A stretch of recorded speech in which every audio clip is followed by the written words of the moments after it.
अस्सलाम वालेकुम dear students. आज के लेक्चर में हम चैप्टर नंबर 8 एलिफैटिक हाइड्रोकार्बन्स की क्लास में रिएक्शन ऑफ अल्कीन्स की तीसरी टाइप स्टडी करेंगे। प्रीवियस लेक्चर्स के अंदर हमने देखा कि अल्कीन्स एडिशन और ऑक्सीडेशन रिएक्शंस भरपूर तरीके से परफॉर्म करते हैं। एडिशन रिएक्शंस के हवाले से आपने देखा था कि ये 5 तरह की एडिशंस कर सकते हैं और प्रोडक्ट्स बनाते हैं, जिसमें पहली एडिशन थी कि आप हाइड्रोजन को ऐड करते हैं, हाइड्रोजनेशन का अमल परफॉर्म करते हैं अल्कीन्स पर और ये अल्केन्स की क्लास बनाता है। सेकंड हमने बिहेवियर देखा कि आप हाइड्रोजन हैलाइड्स को ऐड करके उनकी एडिशन से अल्काइल हैलाइड्स की क्लास बना सकते थे अल्कीन से। तीसरी एडिशन हमने देखी कि सल्फ्यूरिक एसिड को ऐड करें तो अल्कोहल्स की क्लास जनरेट होती है। फोर्थ एडिशन में हमने देखा कि आप हेलोजेंस को अगर ऐड करें अल्कीन्स में तो ये विसिनल प्रोडक्ट्स, विसिनल डाइहैलाइड्स बनाकर देते थे। फिफ्थ एडिशन में हमने हाइपोहेलस एसिड की एडिशन पढ़ी, जिसको अल्कीन में ऐड करने के बाद हम एक नई क्लास बना सकते हैं, हेलोहाइड्रेंस।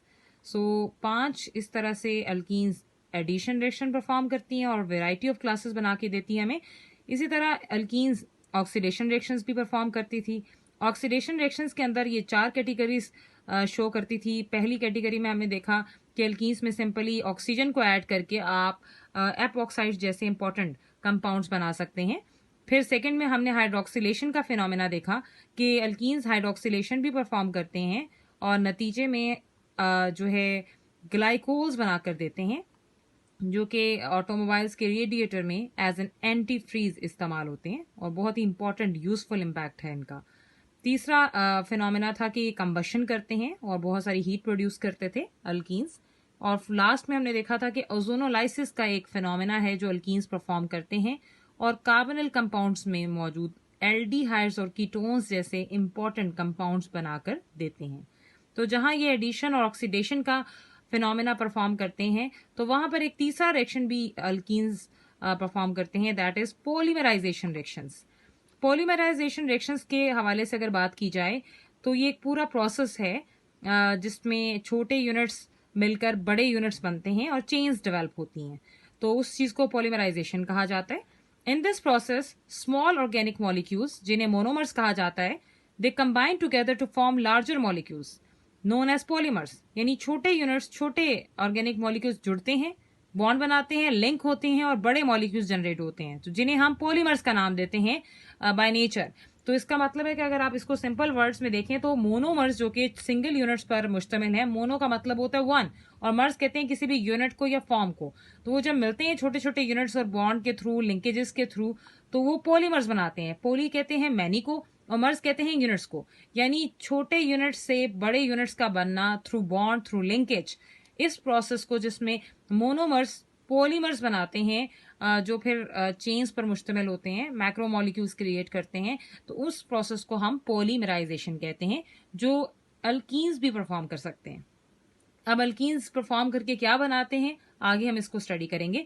अल्कीन का जो सबसे छोटा मेंबर है 2 कार्बन पर मुश्तमिल ईथीन, जब ईथीन को 400 डिग्री सेंटीग्रेड टेम्परेचर दिया जाता है और 100 एटीएम प्रेशर जो है प्रोवाइड किया जाता है, तो ये पॉलीमराइजेशन के अमल से गुजरते हैं और पॉलीमराइज होने पर ईथीन के यूनिट्स आपस में जुड़ने के बाद, बॉन्ड बनाने के बाद पॉलीथीन या पॉलीथाइलीन के कंपोनेंट्स बनाते हैं। जितने भी आप शॉपिंग बैग्स वगैरह यूज करते हैं ये पॉलीथीन या पॉलीथाइलीन के बने होते हैं, तो बहुत सारे मटेरियल्स में इसका इस्तेमाल है। तो अल्कीन का भरपूर फायदा है कि वो पॉलीमराइजेशन से हमें यूजफुल प्रोडक्ट्स बनाकर देते हैं।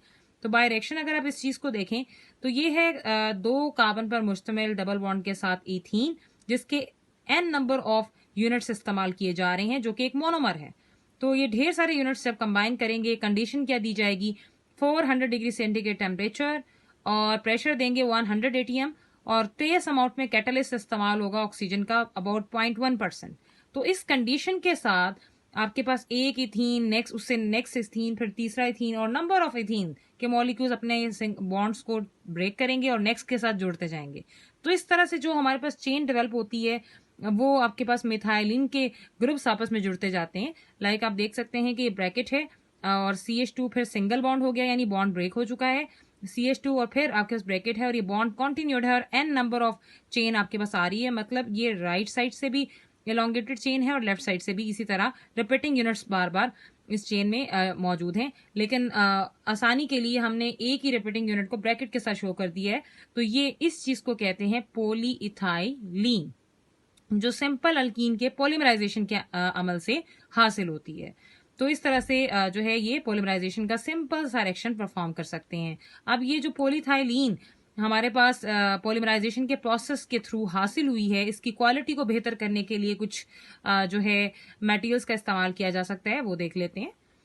तो इसमें जो इम्पोर्टेंट चीज़ है कि अगर आपको एक अच्छी क्वालिटी की पॉलीथीन चाहिए तो उसके लिए इथीन को पॉलीमराइज किया जाता है कुछ कैटलिस्ट ऐड करके। नंबर 1 ऑप्शन है जी aluminium triethyl catalyst, aluminium Al, फिर ब्रैकेट है जी C2H5, इसे कहते हैं इथाइल, और ब्रैकेट के बाद थ्राइस है, इसका मतलब एल्यूमिनियम ट्राई इथाइल कैटलिस्ट। या तो इसको ऐड करते हैं क्वालिटी को इम्प्रूव करने के लिए, या दूसरा ऑप्शन क्या है titanium tetra chloride catalyst. Titanium tetrachloride catalyst का फॉर्मूला आप देख लें, ब्रैकेट में मौजूद है ये Ti टाइटेनियम और Cl4 यानी टेट्राक्लोराइड। तो इन दोनों में से किसी भी कैटलिस्ट को इस्तेमाल किया जाता है पॉलीथीन की क्वालिटी को बेहतर करने के लिए। तो वो आपसे एमसीक्यू में डिमांड कर सकता है कि बताएं कि कौन से कैटलिस्ट यूज होते हैं, या ऑब्जेक्टिव में पूछ सकता है, या पॉलीमराइजेशन का सिंपल क्वेश्चन वो आपसे पूछ सकता है कि how alkenes undergo the phenomena of polymerization. तो फिर आप रिएक्शन भी लिखेंगे, कंडीशंस भी बताएंगे कैटलिस्ट को इम्प्रूव करने का, keys undergo the phenomena of polymerization. तो फिर आप रिएक्शन भी लिखेंगे, कंडीशंस भी बताएंगे, कैटलिस्ट को इम्प्रूव करने का वे भी बताएंगे। और ये भी पूछा जा सकता है कि कौन से कैटलिस्ट इस्तेमाल होते हैं to improve the quality of polythene. तो इन दोनों का आपने नाम along with their formulas mention करना है। अब हम देखेंगे, ये तो थे हमारे रिएक्शंस ऑफ अल्कीन्स जो हमने इन डिटेल 1 बाय 1 पढ़े, पहले एडिशन, फिर ऑक्सीडेशन, और फिर पार्ट नंबर सी पॉलीमराइजेशन का अमल।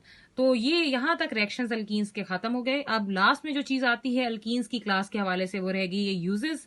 यूजेस बहुत इंपॉर्टेंट है, शॉर्ट क्वेश्चन के पॉइंट ऑफ व्यू से आपसे वो पूछ सकता है कि गिव एनी 2 यूजेस या गिव 4 यूजेस। तो डिपेंड करता है कि क्वेश्चन की नौयत क्या है। तो ये यूजेस आपने शॉर्ट क्वेश्चन के पॉइंट ऑफ व्यू से अच्छी तरह तैयार करने हैं। पहला यूज देखते हैं, it is used for the manufacture of polythene. अभी आपने जैसा कि देखा कि पॉलीथीन का ये इस्तेमाल होता है प्रोडक्शन के पॉइंट ऑफ व्यू से, कि इथीन को हम पॉलीथीन बनाने के लिए इस्तेमाल करते हैं।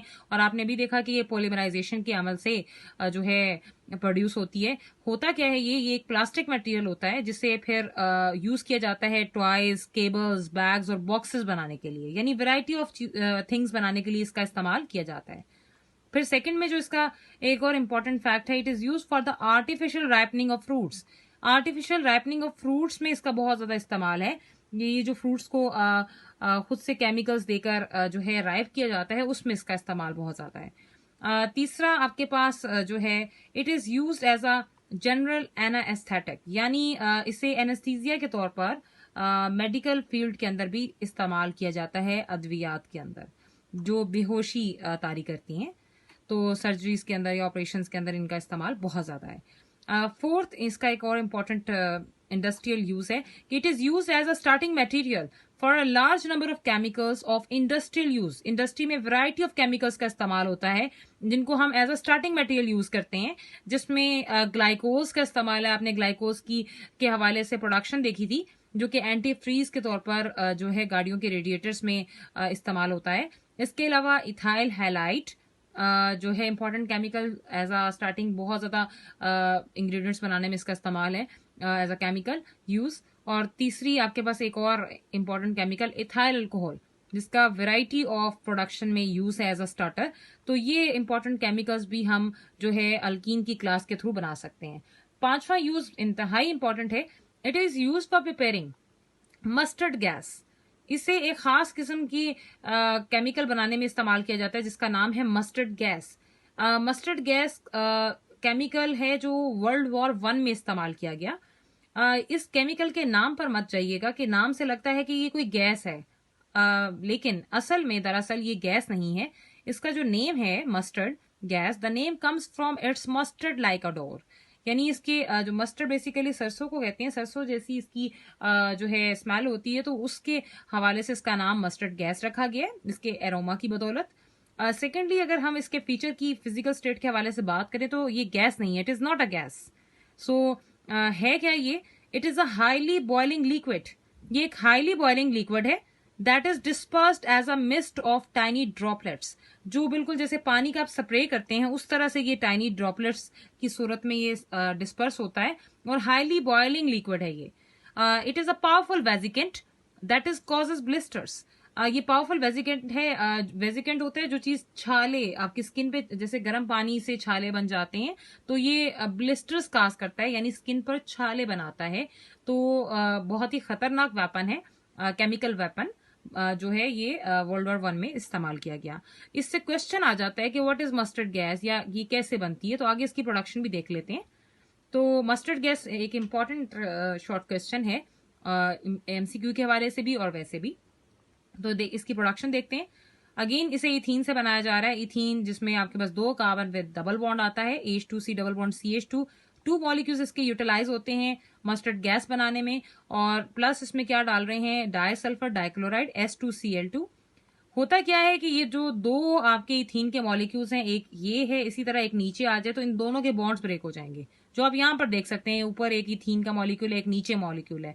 इसका जब बॉन्ड ब्रेक हुआ इन दोनों का, तो वो इन्होंने राइट और लेफ्ट में डिफरेंट एटम्स को अटैच करने में इस्तेमाल किया है। यानी जब इन दोनों आपके पास इथीन के ग्रुप्स का जो बॉन्ड ब्रेक होता है तो यहाँ से दोनों क्लोरीन आकर एक टर्मिनल पर राइट साइड पर लग जाते हैं और लेफ्ट साइड पर एक सल्फर दोनों को लिंक कर लेती है। तो ये जो स्ट्रक्चर आपके सामने आ रहा है, जिसे हम कॉमनली क्या कहते हैं, मस्टर्ड गैस। इसके अलावा इसका एक और नेम भी है 2,2 डाई क्लोरो इथाइल सल्फाइड। 1 के बाद ये 2 है तो 2 पे ये क्लोरो ग्रुप्स लगे हुए हैं, तो ये इस पे भी लगा हुआ है तो इस पे भी लगा हुआ है, तो दोनों 2,2 कहलाएंगे। तो 2,2 डाई क्लोरो इथाइल है ये, और आपके पास 2 क्लोरो हैं डाइक्लोरो और 2 इथाइल लगे हुए हैं, 2 कार्बन वाले ग्रुप को इथाइल कहते हैं, इथाइल। और ये S है जिसे सल्फाइड कहते हैं। तो 2,2 डैश डाइक्लोरो इथाइल सल्फाइड, या आप इसे अल्फा बीटा की टर्म में अगर इसका नेम दें तो ये बीटा कहलाएगा। तो बीटा कोमा बीटा आपके पास हाइफन, और फिर ये आपके पास डैश आएगी, डाइक्लोरो इथाइल सल्फाइड। तो ये तीनों वेज हैं नेम के। तो कॉमनली इसे मस्टर्ड गैस कहा जाता है। एक तो ये डेवलप होती है और पीछे जो एक सल्फर बच जाएगी वो एंड पे आपके पास 7 प्लस सल्फर की फॉर्म में सेपरेट हो जाती है। तो यहां से जो क्वेश्चन अराइज हो जाता है वो पूछ सकता है आपसे, what is mustard gas, how it is prepared, कैसे बनी। या वो पूछ सकता है, how will you convert ethene into beta beta dichloroethyl sulphide. मतलब इस क्वेश्चन को आपने कैसे अटेम्प्ट करना है, आपने ये रिएक्शन लिखना है कि आप इथीन लेंगे और उससे आप बीटा बीटा डाइक्लोरोइथाइल सल्फाइड बनाएंगे। तो जब जो नाम पूछा जाए वो नाम आपने मस्ट मेंशन करना है, साथ मस्टर्ड गैस भी बताएंगे आप। इसी जो है ऑप्शन और यूज के से ताल्लुक रखने वाला एक अलग एमसीक्यू भी है, MCQ number 7 of your exercise, जिसमें वो डिमांड कर रहा है कि beta beta dichloroethyl sulphide is commonly known as, इसे कॉमनली क्या कहते हैं। ऑप्शन नंबर 1 है A mustard gas, option number B beta beta dichloroethyl sulphide is commonly known as, इसे कॉमनली क्या कहते हैं। ऑप्शन नंबर 1 है A mustard gas, option number B laughing gas, option number C phosgene gas, option number D biogas. तो अभी आपने पढ़ा कि beta beta dichloroethyl sulphide को कॉमनली क्या कहते हैं, मस्टर्ड गैस। इंपॉर्टेंट एमसीक्यू है, तो ये mustard gas is the right option here. अब इसके बाद एक और इंपॉर्टेंट एक्सरसाइज का क्वेश्चन आज हम देखेंगे कन्वर्जन के हवाले से, ये चीजों को कन्वर्ट कैसे करते हैं। इससे पहले भी आपने कुछ क्वेश्चन देखे थे कि कैसे कन्वर्जन पॉसिबल होती है, और आपने कोई हाइपोहेलस एसिड का कन्वर्जन का सवाल देखा था, और वहां पर मैंने आपको बताया था कि कन्वर्जेंस के लिए आपकी जो है रिएक्शन पर आपको अबूर होना चाहिए, आपकी प्रैक्टिस अच्छी होनी चाहिए, तब जाकर आप थिंकिंग एबिलिटी डेवलप करके प्रोडक्ट बना सकते हैं।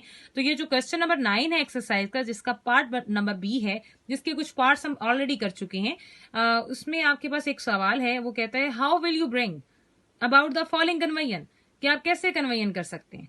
अब कन्वर्जन का इसमें 4 पोर्शंस थे, जिसमें हम 2 कर चुके हैं और एक आज हम मजीद देखेंगे, और नेक्स्ट एक जो रह जाएगा वो आगे वाले लेक्चर्स में हम स्टडी कर लेंगे। तो ये पार्ट नंबर 1 है, जिसमें वो आपसे कह रहा है कि मीथेन से आपने ईथेन बनाना है। अब आपने फौरन सोचना है कि आपने अल्केन ही आपका स्टार्टिंग है और जो प्रोडक्ट बनानी है वो भी अल्केन है, मतलब आप अल्केन से अल्केन में ही जाएंगे। लेकिन अल्केन से अल्केन में किस तरह जा रहे हैं कि कार्बन नंबर बढ़ रही है विद इंक्रीजिंग कार्बन नंबर, यानी मीथेन में 1 कार्बन होती है, इथेन में 2 कार्बन है। तो आपने अल्केन से अल्केन बनानी है, लेकिन कार्बन नंबर को इंक्रीज करना है। अब आपको सोचना है कि आपको कोई ऐसा मेथड चाहिए जो कार्बन नंबर को इंक्रीज करे और अल्केन की क्लास को मजीद अल्केन की क्लास में ही कन्वर्ट करके दे। तो उसके लिए थोड़ा सा सोचने का पहलू यहाँ पर आपको जो है अपनाना पड़ेगा। इसके लिए एक रिएक्शन है जो इस चैप्टर में तो नहीं है, लेकिन आगे जाकर हम इसे डिटेल में स्टडी करेंगे। अभी आपको स्लाइड सा बता देते हैं कि वो रिएक्शन क्या है और वो कैसे काम करेगा और वो कैसे हेल्प करेगा एक अल्केन की क्लास को अल्केन में बदलने में और इंक्रीजिंग नंबर ऑफ कार्बन्स को बढ़ाने में। तो अल्केन की क्लास पर आप कैसे ये काम करेंगे, एक रिएक्शन होता है जिसका नाम है वुड्स रिएक्शन। वुड्स बेसिकली एक साइंटिस्ट था जिसने इस पर काम किया कि इस रिएक्शन के मुताबिक आप किसी भी अल्काइल हैलाइड की क्लास से अल्केन्स बना सकते हैं। और वो कैसे बना सकते हैं कि अल्काइल हैलाइड की क्लास के आपके पास यूज करके डबल मॉलिक्यूल्स का इस्तेमाल करके आप सिमेट्रिकल अल्केन्स बना सकते हैं। लाइक आपके पास अगर एक कार्बन है तो 2 कार्बन वाली अल्केन, अगर 2 कार्बन है तो 4 कार्बन वाली अल्केन, 3 कार्बन है तो आपके पास 6 कार्बन वाली अल्केन। मतलब आप जितनी कार्बन वाला अल्काइल हैलाइड इस्तेमाल करेंगे उतनी ही कार्बन वाला आपके पास डबल आपने यूज करना है मॉलिक्यूल अल्काइल हैलाइड का। तो आपके पास अगर आपको चाहिए 4 कार्बन वाली अल्केन, तो मैं एक मॉलिक्यूल अल्काइल हैलाइड का 2 कार्बन वाला लूंगी, क्योंकि जब 2 मॉलिक्यूल्स इस्तेमाल होंगे तो ऑटोमेटिकली 4 कार्बन वाली चेन डेवलप हो जाएगी। हमारा मकसद यहाँ पर एक कार्बन से जो है 2 कार्बन वाली चेन हासिल करना है। तो उसके लिए हम क्या करेंगे, हम एक ऐसा अल्काइल हैलाइड इस्तेमाल करेंगे जो एक कार्बन पर मुश्तमिल हो। क्योंकि हम 2 मॉलिक्यूल्स यूज करेंगे तो एक कार्बन एक अल्काइल हैलाइड और दूसरी कार्बन दूसरे अल्काइल हैलाइड से हमें हासिल हो जाएगी, जो बाद में बॉन्डिंग करेगी by the reaction of Wurtz. तो इस प्रोसेस में हम जो है सिमेट्रिकल अल्केन्स हासिल कर सकते हैं। लेकिन प्रॉब्लम ये है कि वुड्स रिएक्शन से हम कार्बन नंबर तो इंक्रीज कर लेंगे, लेकिन हमारा स्टार्टिंग क्या है, हमें उसने स्टार्टिंग क्या दी है, हमें उसने अल्केन दी है। अब अल्केन में एक कार्बन वाली अल्केन है, अब अल्केन से आपको पहले अल्काइल हैलाइड बनाना है। अब अल्काइल हैलाइड बनाने के लिए आपके पास सिंपल आपने अल्केन की प्रेपरेशंस पर चले जाना है और फिर आपने यूजेस पढ़े और फिजिकल प्रॉपर्टीज पढ़ी, फिर रिएक्शंस पढ़े। क्योंकि आपको alkane as a starting reaction use करना है तो आप प्रेपरेशन और रिएक्शन में से किसका इंतखाब करेंगे, डेफिनेटली रिएक्शन का इंतखाब करेंगे। आपने अल्केन्स को इन डिटेल पढ़ा तो वहां पर आपने अल्केन्स को के रिएक्शंस को देखा, क्या कोई ऐसा रिएक्शन था जिससे हम अल्काइल हैलाइड बना सकते थे अल्केन से? डेफिनेटली था। हमने in detail free radical mechanism पढ़ा था, अगर आप याद करें कि हैलोजिनेशन का अमल अल्केन्स 4 तरह की रिएक्शन देता था, जिसमें आपने ऑक्सीडेशन, कंबशन और नाइट्रेशन और हैलोजिनेशन जैसे प्रोसेस स्टडी किए थे। तो अल्केन्स अगर हैलोजिनेशन के प्रोसेस से गुजरते थे तो हमारा रिजल्ट अल्काइल हैलाइड होता था। तो आपको जो क्योंकि स्टार्टिंग रिएक्टेंट अल्केन दिया गया है तो आपने पहल अल्केन को कन्वर्ट करना है हैलोजिनेशन के अमल से अल्काइल हैलाइड में। क्यों करना है? क्योंकि अल्काइल हैलाइड आपके पास अगर बन जाए तो वुड्स रिएक्शन अप्लाई करके आप कार्बन नंबर बढ़ाकर वही अल्केन बना सकते हैं, यानी अल्केन से ही आप अल्केन में जा सकेंगे। तो अब हम रिएक्शन में ये सारी स्कीम को फॉलो करेंगे। ये स्कीम सिर्फ और सिर्फ आपकी आसानी के लिए यहाँ शो की गई है। आपने क्वेश्चन अटेंड करते वक्त ये स्कीम शो नहीं करनी। ये स्कीम आपको तब समझ में आएगी जब आप रिएक्शंस की प्रैक्टिस करेंगे। देन आप इस काबिल होंगे कि आप किसी भी रिएक्शन को आसानी से सोच कर इन तमाम पहलुओं पर गौर फिक्र करने के बाद आप रिएक्शन पर इंप्लीमेंट कर पाएंगे। तो ये आपकी ईज के लिए यहाँ पर मेंशन किया गया है। आप अपनी बुक्स पर इसे मेंशन करें ताकि आप आसानी से जब भी क्वेश्चन अटेम्प्ट करें तो आप इन चीजों को देखकर फौरन से रिएक्शन कर सकें। अब हमारे पास मीथेन है, हमने मीथेन लिख लिया। हमने इसमें क्लोरीन क्यों डाला, सनलाइट क्यों प्रोवाइड की? क्योंकि हम करने जा रहे हैं अल्केन क्लास की हैलोजिनेशन। और हैलोजिनेशन का असूल क्या कहता है कि आप कोई भी हैलोजन ऐड करें, चाहे क्लोरीन चाहे ब्रोमीन, सनलाइट इज रिक्वायर्ड। होता क्या है, क्योंकि ये सब्स्टिट्यूशन का अमल होता है, इसमें एक हाइड्रोजन निकलेगी, एक क्लोरीन को लेगी और क्या बना देगी प्रोडक्ट में, HCl। पीछे जो हाइड्रोजन निकली उस जगह पर किसने आकर जगह ले ली, जो इन आपके पास क्लोरीन यहाँ पर बच गई थी। एक क्लोरीन तो HCl बना रही है, एक क्लोरीन हाइड्रोजन की जगह ले लेगी और रिजल्ट में हमारे पास क्या आ जाएगा, एक कार्बन वाला अल्काइल हैलाइड CH3Cl। हमारा एक मकसद तो पूरा हो गया कि हमने अल्केन से बना लिया है अल्काइल हैलाइड, जो आप पहले रिएक्शन में देख रहे हैं, हमने ये बना लिया। अब हम इस अल्काइल हैलाइड के डबल मॉलिक्यूल्स का इस्तेमाल करके अपनी प्रोडक्ट हासिल करेंगे जो कि 2 कार्बन पर मुश्तमिल होगी। इसी को आप फर्दर जो लेंगे दोबारा साथ आप 2 लिखेंगे कोफिशिएंट में, क्योंकि 2 मॉलिक्यूल्स हम इस्तेमाल करेंगे करके अपनी प्रोडक्ट हासिल करेंगे जो कि 2 कार्बन पर मुश्तमिल होगी। इसी को आप फर्दर जो लेंगे दोबारा साथ आप 2 लिखेंगे कोफिशिएंट में, क्योंकि 2 मॉलिक्यूल्स हम इस्तेमाल करेंगे। अब वुड्स रिएक्शन की कंडीशन क्या होती है? वुड्स रिएक्शन में अल्काइल हैलाइड के डबल मॉलिक्यूल्स का इस्तेमाल होता है, जितनी भी चेन पर मुश्तमिल हो, और उसमें डाला क्या जाता है? सोडियम के 2 मॉलिक्यूल्स। 2 एटम हम सोडियम के इस्तेमाल करते हैं।